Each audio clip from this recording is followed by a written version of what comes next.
differential cost analysis dapat digunakan oleh suatu bisnis ketika menghadapi kemungkinan menutup fasilitas produksi dan marketingnya dalam jangka pendek. Dalam jangka pendek bisa jadi perusahaan lebih baik beroperasi daripada tidak beroperasi sepanjang revenue-nya dapat mengcover variable cost dan dapat juga menutupi sebagian fixed cost. Kemudian shutdown juga tidak akan mungkin bisa menghilangkan semua cost seperti penyusutan, bunga, property tax, dan sebagainya. Walaupun memang misalnya penjualan tidak dapat mengcover variable cost dan sebagian dari porsi fixed cost yang avoidable, bisa jadi perusahaan lebih baik tetap beroperasi daripada menutup pabrik karena banyak hal yang harus diperhatikan. Pertama, ketika membuka kembali kemungkinan prosesnya akan mahal. Yang kedua, ada pengeluaran yang harus tetap dikeluarkan untuk menjaga mesin dan gedung ketika tidak dipakai, misalnya menghilangkan karat, menutupi mesin-mesin dan juga alat-alat pengamanan lainnya. Kemudian juga ada kemungkinan biaya legal terkait dengan penutupan dan juga harus tetap membayar gaji pegawai. Kita juga bisa kehilangan pegawai yang bagus karena mereka tidak sabar menunggu fasilitas itu dibuka dan kita kehilangan biaya investasi dalam bentuk pelatihan mereka. Moral dari pegawai yang lain juga harus dipertimbangkan, kemudian nama baik di masyarakat, ya, dan juga kemungkinan merekrut dan melatih kembali pegawai-pegawai baru ketika fasilitas dibuka kembali. Jadi jangan hanya melihat dari sisi cost saja, tapi harus dipertimbangkan faktor-faktor lain yang mungkin tidak mudah untuk diidentifikasi dalam bentuk kuantitatif. Kita coba lihat ini dari Nigen itu mempunyai 3 pabrik 1, 2, dan 3, dan dari sini kita lihat di pabrik ketiga ini ada operating loss 13.000. Jadi kalau kita melihat sepintas, mungkin sebaiknya pabrik ketiga ini kita tutup karena selalu merugi, ya. Nah, kemudian diasumsikan dari 32.000 dari commercial expense itu adalah fixed cost yang tidak dapat dihindari, ya. Jadi dia fixed cost yang tidak dapat dihindari yang walaupun ditutup tetap akan terjadi, ya, dari total 50.000 ini. Maka kita coba lihat dengan pendekatan contribution margin. Bagaimana? Kita lihat yang pertama adalah sales dikurangi variable cost of goods sold, kurangi variable operating expense. Di sini kita lihat ketika pabrik ini masih profitable pada contribution marginnya. Tetapi ketika kita coba alokasikan fixed cost-nya, maka di sini ternyata di pabrik ketiga masih rugi 3.000. Ya. Karena yang bisa dialokasikan hanya 32.000 dari total tadi yang komersial itu sebanyak 50.000, ya. Jadi 30.000 ya 32.000. 32.000 ditambah 13.500 tambah 4.500. Nah, di sini berdasarkan analisis, ya, walaupun pabrik ketiga kelihatannya merugi, tetapi kalau kita menghapus, maka kita memang akan menghindari 20.000 variable cost, tetapi juga kita akan kehilangan revenue 40.000. Dan ini akan mengurangi contribution margin sebanyak 20.000 yang nanti akan digunakan untuk menutup fixed cost, ya. Misalkan juga kita bisa hindari fixed cost-nya yang di plan 3. Ini ada 20.000 kita hindari, ya. Tapi masih ada sisa 3.000, ya, yang dari depresiasi, insurance dan sebagainya 3.000, gitu kan. Nah, dalam hal ini juga masih tetap profitable untuk tetap beroperasi, ya. Karena kemungkinan avoidable fixed cost-nya bisa jadi di bawah 20.000. Tetapi kalau avoidable cost-nya itu termasuk 23.000 tadi semuanya, maka itu memang sebaiknya pabriknya bisa ditutup karena pada akhirnya kita akan menghindari kerugian 3.000 tadi. Jadi intinya adalah ditutup atau tidak, kita jangan hanya melihat ini saja yang total cost, karena tidak semua bisa avoidable. Apakah 20.000 ini bisa avoidable? Apakah 3.000 ini juga bisa avoidable? Artinya tidak kita bayarkan. Kalau ini tidak kita bayarkan, ada baiknya kita tutup karena akan menambah profit sebanyak 3.000. Ya. Itu kalau terkait dengan penutupan. Bagaimana dengan kalau kita memutuskan untuk menghentikan produk? Nah, perusahaan tidak juga harus menghentikan atau menutup pabrik, tapi cukup menghentikan satu produk atau lini produk. Menghentikan produk itu memerlukan analisis relevan cost dan revenue. Ya. Nah, ada beberapa hal yang perlu diperhatikan ya apabila mengeliminasi produk-produk yang tidak profitable. Ini ada 5 hal. Pertama, penjualan dapat lebih besar lagi karena kita fokus ke yang profitable. Pasti ada tambahan profit, mengurangi tingkat persediaan dari produk yang kita hentikan, lalu eksekutif bisa fokus ke aktivitas yang profitable, kemudian juga fasilitas, bahan, dan sebagainya, kita bisa arahkan ke proyek-proyek yang menjanjikan, dan manajemen akan memusatkan perhatian mengapa produk itu gagal dan pada akhirnya akan menemukan kebijakan-kebijakan yang mengurangi kegagalan. Ya. Tapi juga jangan sampai ketika menganalisis tidak melihat impact-nya terhadap produk lain. Karena bisa jadi produk ini merupakan komplementer dari lini produk yang kita jual. Dia bisa saja tidak profitable, tetapi dia yang mendorong konsumen untuk membeli produk-produk lain perusahaan yang profitable. Jadi jangan hanya melihat dari satu sisi saja. Kemudian ada juga hal-hal yang perlu diperhatikan oleh manajer ketika ingin mengetahui apakah produk tadi memang punya bermasalah. Ini ada 14 contoh yang silahkan kalian baca sendiri ya. Nah, sekarang kita coba analisis. Contohnya di sini ada satu perusahaan tadi, Nigen Corporation, itu mempunyai 3 jenis produk, tape cleaner, disc cleaner, dan cleaning solvent. Nah, di sini kita coba lihat ya dengan pendekatan contribution margin, ya kita peroleh ternyata margin untuk cleaning solvent itu memang negatif 4.000. Nah, apabila kita drop, mana yang bisa kita hindari? Yang pasti kita akan kehilangan 10.000. Lalu apakah cost-nya bisa kita hilangkan semua? Kalau hanya variable cost of goods sold, tentu saja sama variable commercial expense, tentu saja kita kalau memutuskan menghentikan cleaning solvent, kita akan kehilangan 3.300 contribution margin. Jadi sebaiknya tidak dihilangkan. Tetapi kalau kita juga bisa menghindari traceable fixed cost ini, 7.300, maka keputusan untuk mendrop cleaning solvent itu keputusan yang tepat. Jadi prinsipnya sama seperti dari ketika kita memutuskan untuk menghentikan pabrik tadi. Sekarang kalian kerjakan question 1 sampai 10, exercise 1 sampai 6, dan problem 1 dan 2, chapter 21 buku Carter. Sekarang kita pelajari berbagai aplikasi tambahan terkait dengan differential costing. Kita akan menggunakan contoh kasus pada suatu industri minyak untuk bisa mengilustrasikan berbagai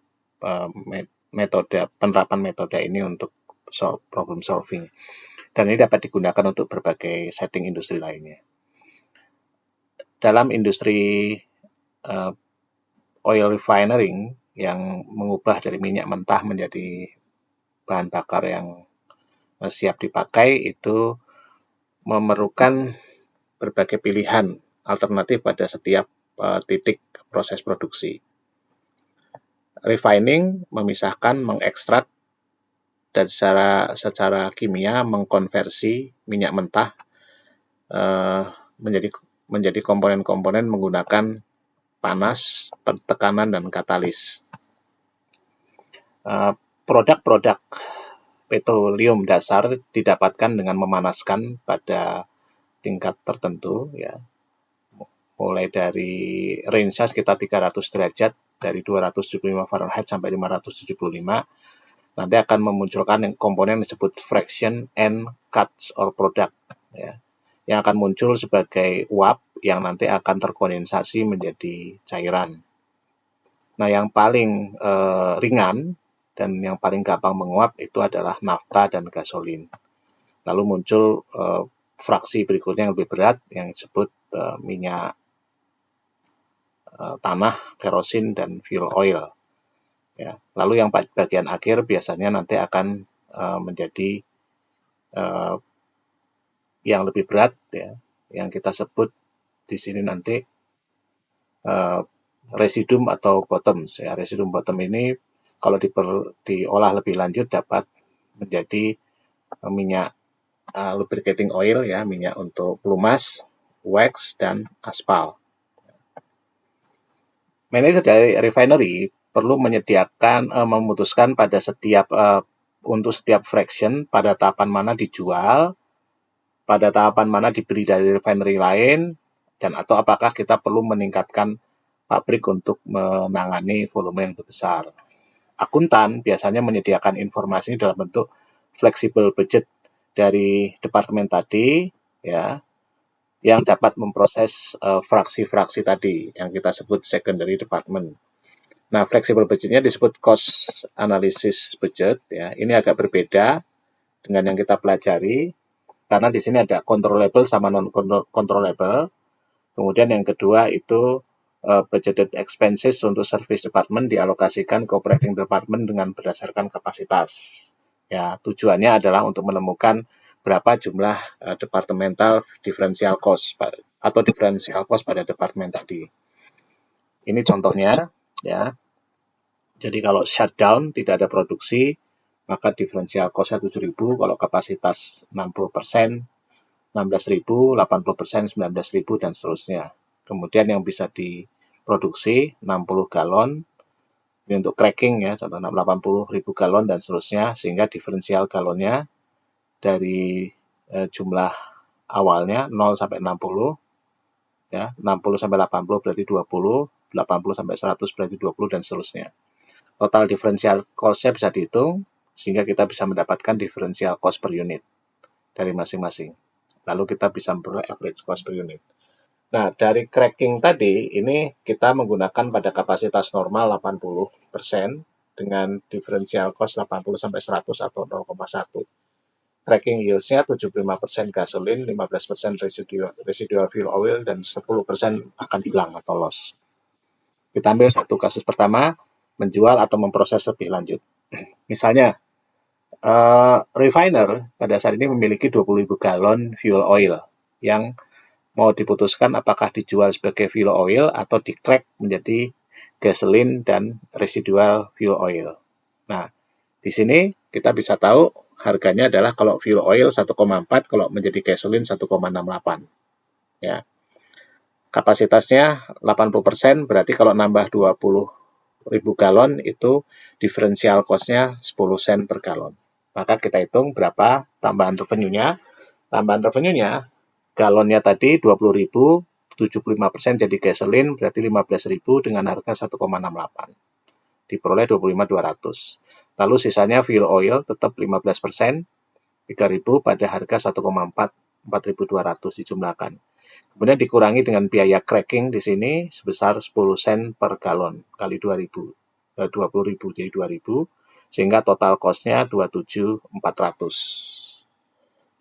Diferensial revenue-nya 27.400. Tapi kalau kita tidak cracking, kita jual sebagai fuel oil, maka kita mendapatkan 28.000. Jadi kalau kita cracking, maka kita akan rugi 600. Dengan demikian kita putuskan untuk menjual sebagai fuel oil. Yang kedua, refiner juga bisa saja memutuskan untuk men-treat dan menjual 10.000 galon raw kerosene atau mengcracknya menjadi gasolin juga. Ya, nah di sini harga dari kerosin 1,2, gasolin 1,6, fuel oilnya 1,4. Nah, kalau di crack dari kerosin tadi akan menjadi gasolin 85%, residual fuel oil 10%, 5%, 10%-nya loss. Lalu cost-nya untuk cracking itu 12 sen dolar dan di treating 8 sen dolar. Nah, dari sini sama polanya, kita hitung kalau revenue-nya berapa, net revenue-nya berapa kalau kita cracking sama treating, ya. Harga jualnya 14.200 ditambah 700, ini 10.000 dikalikan yield-nya, dikalikan harga masing-masing, dikurangi dengan cost dari cracking pada kerosin, sehingga diperoleh 13.700. Lalu kalau kerosinnya itu kita jual begitu saja, maka perlu ada treating sebesar 8 sen per galon, sehingga diperoleh netnya 11.200. Nah, dalam hal ini ternyata kalau kita cracking itu lebih tinggi revenue-nya daripada treating. Jadi kita putuskan untuk kita melakukan cracking dengan keuntungan 2.580. Yang ketiga,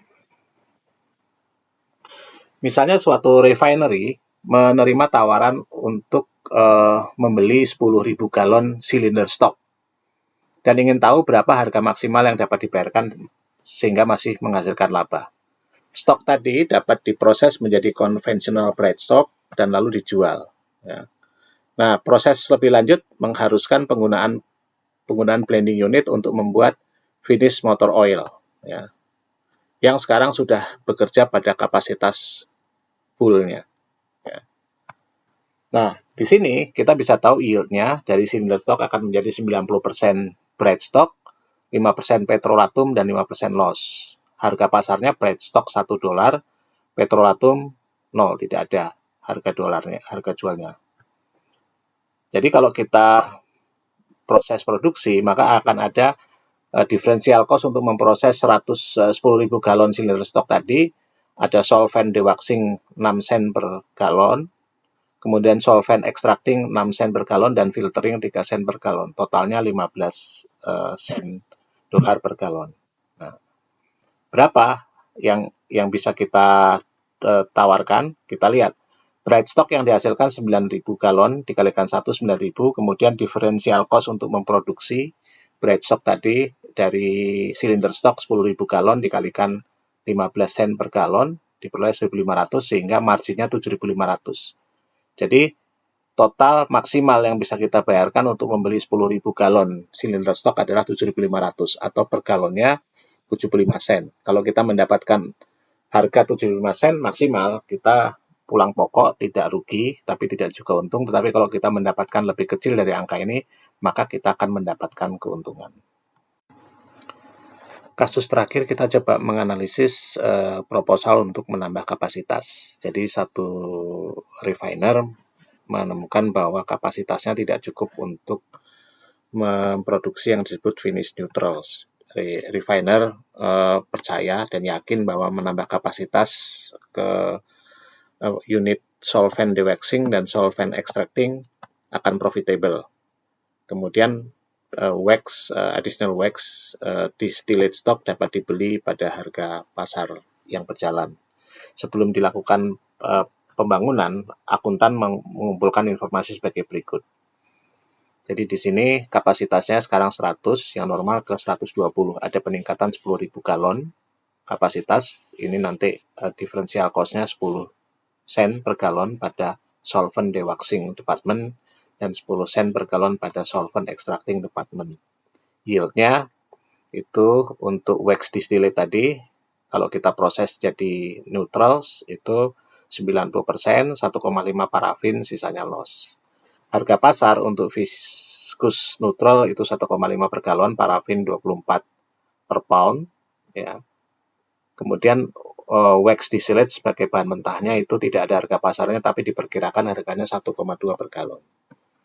Nah, kalau kita tambah kapasitas produksi 10.000, maka kita akan menghasilkan 9.000 viscous neutral sebanyak 13.500 kali 1,5 dan 1.200 pound, ya, dari 10.000 dikalikan 1,5% dikalikan 8 pounds per galon dapat 1.200 pada harga 24 sen 288, sehingga totalnya 13.700 dikurangi biaya bahannya 10.000 kali 1,2 1788.